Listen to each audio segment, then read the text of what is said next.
The people of Congress are ready to send out more stimulus payments, so lawmakers are announcing their support to changing President Biden's spending bill. The House Majority Whip, James Clyburn, has just expressed openness to lowering the income limits for families to access the expanded child tax credit if it helps win Senate Democrat Joe Manchin's support for the party's sweeping bill. During an interview with the Washington Post, Congressman James Clyburn said that he thinks Democrats still have room with getting Joe Manchin to support this bill. So the number 3 House Democrat, Sid Manchin, has made it very clear that he has concerns about the structure of the expansion. But the Senator, Clyburn, said he doesn't think the West Virginia senator is entirely opposed to the credit. So in an official statement, Congressman said that he would like to see Manchin come forward with a bill for the child tax credit. The good news, everyone, is that the bill will likely make it through the House of Representatives and Senate sooner than later. This means more relief is going out. Democrats have been working for months to make changes to and scale down the party's Build Back Better Act, in large part to try to get support from Manchin, a key centrist holdout. Democrats hope to pass the bill, a legislative priority for President Biden, using a complex procedure known as budget reconciliation. But with Republicans uniformly opposed to the bill, Senate Democrats will need total support from their caucus to pass this measure. The expanded monthly child tax credit have already helped so many Americans already. The expansion reached around 60 million children across more than 36 million households just in December. The tax policy estimates that by the end of tax seasons, families will have received an average of $4,300 from the 2021 version of the child tax credit. Plus, in an interview with Senator Manchin, he signaled that he is still open to at least participate in negotiations. He still wants to help out the American people, folks. Joe Manchin might be willing to do more if the Democrats can get him on board with this. Senator Manchin told reporters everyone thinks the child tax credit has gone away, but the child tax credit is still there. The $2,000 child tax credit is still there, and we're going to make sure that we can help those in need. I want to target West Virginians, he said, and it's his highest priority. What do you think about Joe Manchin so far? Tell me in the comments down below, everybody. We're saying that.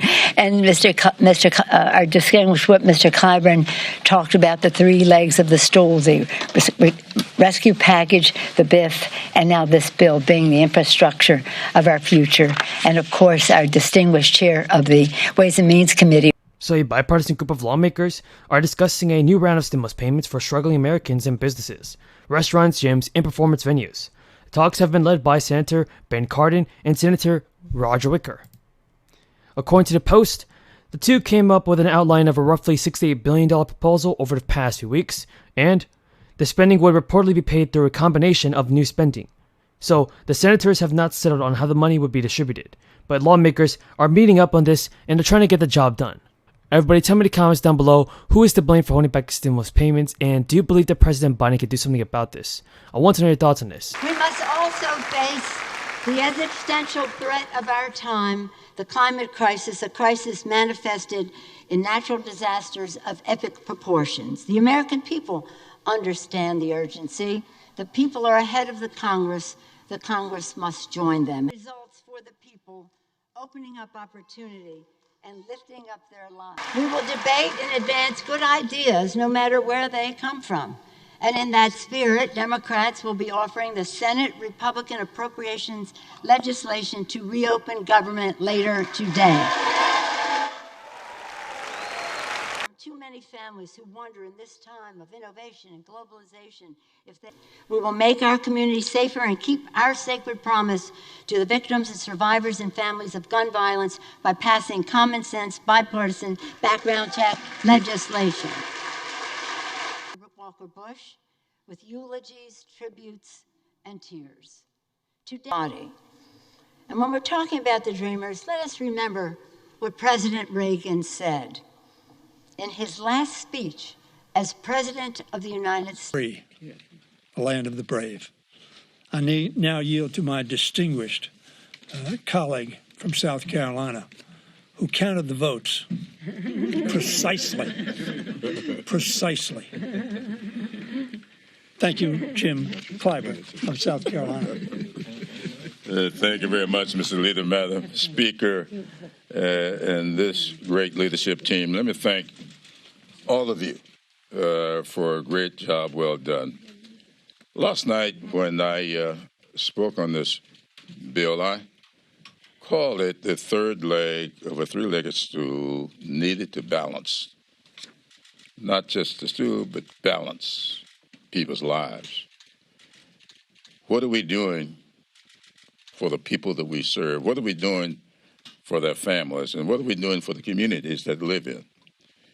So when you look at the Rescue Act and you look at the infrastructure bill and this one, I think you can see that we have now proposed comprehensive approaches from the federal government to rescue these lives, save these communities, and do what is needed to be done for the future.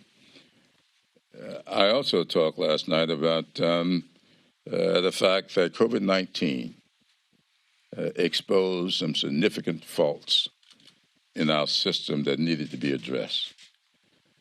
Faults in our healthcare system that need to be addressed. How do you get telehealth and telemedicine to the rural communities all over the state? That's what the infrastructure bill is all about. Faults in our healthcare system that in 12 states that did not expand Medicaid. We decided that the people living in those states are part of this great nation as well.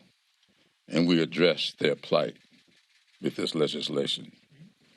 I always talk about this being a great country, but the fact that we have not allowed this greatness to be accessible and affordable for all of our citizens, these 3 pieces of legislation accomplish that in a big way.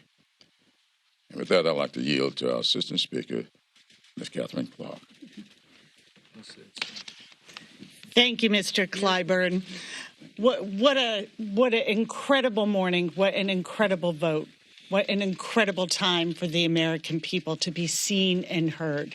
As we head into Thanksgiving, I am so grateful for the leadership that is standing here with me, especially Mr. Clyburn, Steny Hoyer, and of course, our historic and iconic speaker.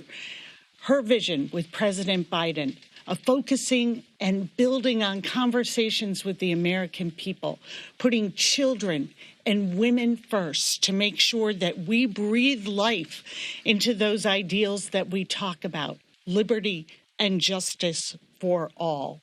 And with this bill, we are saying to the American family, we see you.